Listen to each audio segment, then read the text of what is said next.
宝娟职场反向 PUA 的一把好手，身为一个奸细，宝娟绝对是同行中的战斗机。这不仅是因为她能装，主要呢还是她这手反向 PUA 玩的实在是好。别人宫里呢都是主子引导丫鬟，但在安小鸟这边却是丫鬟引导主子。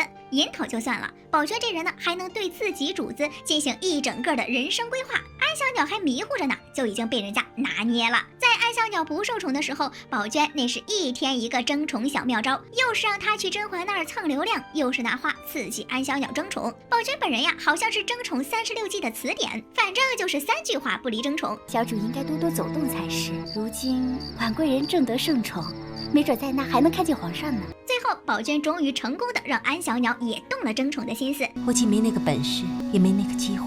但这只是宝娟一整个引导计划当中的一环。自从安小鸟进宫，先是夏冬春欺负她，后来呢又是富察贵人欺负她，宝娟就直接在人家墙根子底下撒香灰。奴婢实在是看不过富察贵人欺负小主，奴婢听说香灰拌了马尿，撒在墙根底下就能让那个人倒霉。这其实呀是在试探安陵容，看她对于不择手段的报复有没有特别的抵触，但同时呢也是给安小鸟一种心理暗示，告诉她弱者只能这样反击。目的呢就是引导安小鸟选择恶，给他安排了个明明白白的呀。作为奸细界的人生规划师以及职场反向 PUA 高手，宝娟最擅长的就是火上浇油、挑拨离间和灌迷魂汤。这几样技能在安小鸟身上也是全部都用过。毕竟哪对闺蜜没有经历过争吵和分歧呢？宝娟要做的就是在安陵容情绪失控的时候，好好给她洗脑。到了梅姐姐假孕被禁足的时候，宋芝曾经拿着下人来羞辱安小鸟。这几个奴才的屋子里啊，还少了几样陈设，就拿您的现成了。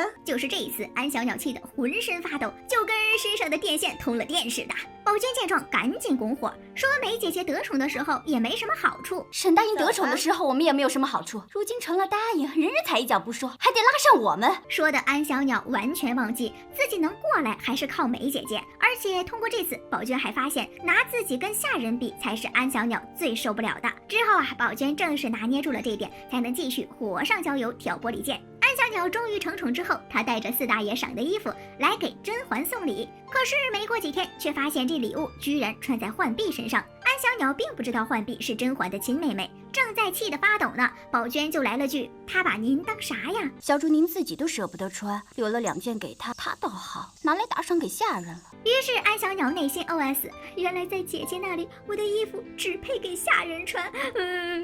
后来呢，4大爷对安小鸟冷淡起来之后，宝娟还说甄嬛应该跟人家多提提自家小主。可是皇上既然看了婉贵人，婉贵人和小主要好，怎么也要提醒皇上来看看小主吧。这让安小鸟觉得，为什么姐姐就是不在乎我，不帮我？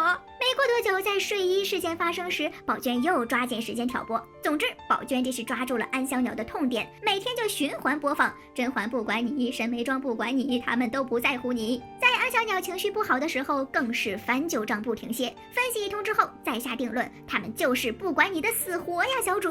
在这种天天循环播放洗脑的情况下，本来就敏感自卑的安小鸟哪能撑得住呀？安陵容发现了那么多秘密，为啥就是没发现宝娟是奸细？在《甄嬛传》中，细节大师安小鸟发现了温实初和梅姐姐俩人的爱情小火花，还发现了宜修隐瞒多年的皇后杀了皇后的秘密。可既然他这么细节，为啥还是没能发现自己的心腹宝娟其实是皇后的人呢？这跟安陵容本身的性格其实有很大的关系。从刚一进宫开始，安陵容就很相信宝娟，这是因为她在刚刚进宫的时候就被夏冬春刁难，是宝娟帮了安小鸟一把，她才能结束当时的那种场面。要知道，还没进宫的时候，安小鸟就因为甄嬛的请安礼变为了陪衬。本来大家都一样的场面，忽然就变成了学霸和学渣的较量，安小鸟只能尬到手脚根本无处安放的地步。这次呢，又是跟请安有关，可多了一个宝娟帮忙，这下宝娟对于安小鸟来说就成了意义非凡的存在。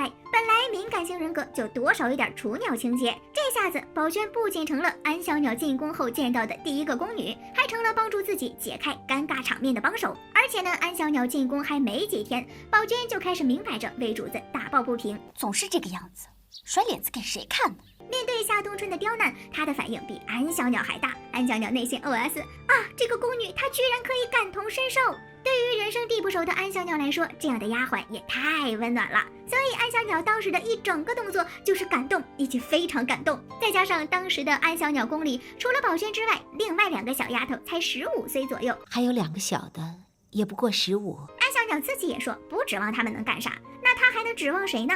自然是刚进宫就处处帮衬自己的宝娟喽。等到安小鸟好不容易被翻了牌子，四大爷却来了半个小时内退货。当时宫里多少人对他指指点点，可宝娟一如既往的伺候他。然而呢，碎玉轩那边除了康禄海他们几个被逐的太监，安小鸟这边的宝娟却还在老老实实的伺候。这你让眼中缺爱的安小鸟还怎么能怀疑得起来呢？那肯定是只有信任呗。毕竟每个人都觉得能陪自己共患难的人都是好人，谁都不会觉得会有别人的奸细能够陪你同风雨共患难。说白了就是，这谁能想得到啊？宝娟的奸细身份能够不暴露，全靠她身后的这个老实人背黑锅。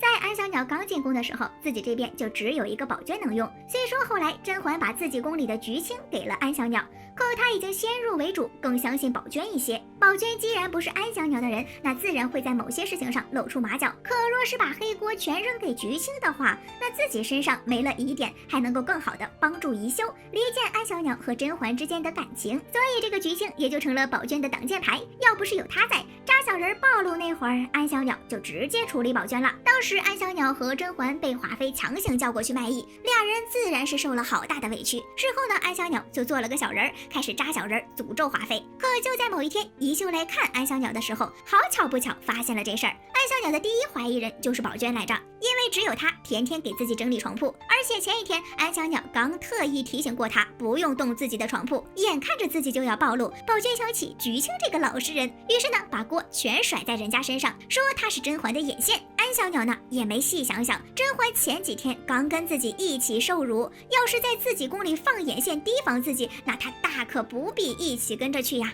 况且菊青在新人入宫不到3天的时候就被甄嬛给了自己，就这几天的时间，甄嬛怎么就能培养出来一个这样的奸细呢？结果就是宝娟甩锅成功，老实人菊青人在认真工作，锅从天上降落。甄嬛呢也是什么都没干就被人扣上了一口大锅。只有宝娟通过这事儿，不仅成功离间了甄嬛和安小鸟，还顺便呢除掉了一个菊青，省得她以后成为自己的绊脚石。经过这事儿之后，安小鸟呢还越来越信任自己。后面发生了睡衣事件之后，安小鸟正怀疑是不是菊青通风报信，才导致甄嬛也做睡衣和自己争宠，所以一回到宫里就冲着菊青发了一通脾气。这边呢，宝娟也知道安小鸟这么想，而且呢，她正好看到锦溪安慰菊青，于是就告诉安小鸟说，锦溪和菊青聊得很好，两人非常热络，他们聊得可亲切了。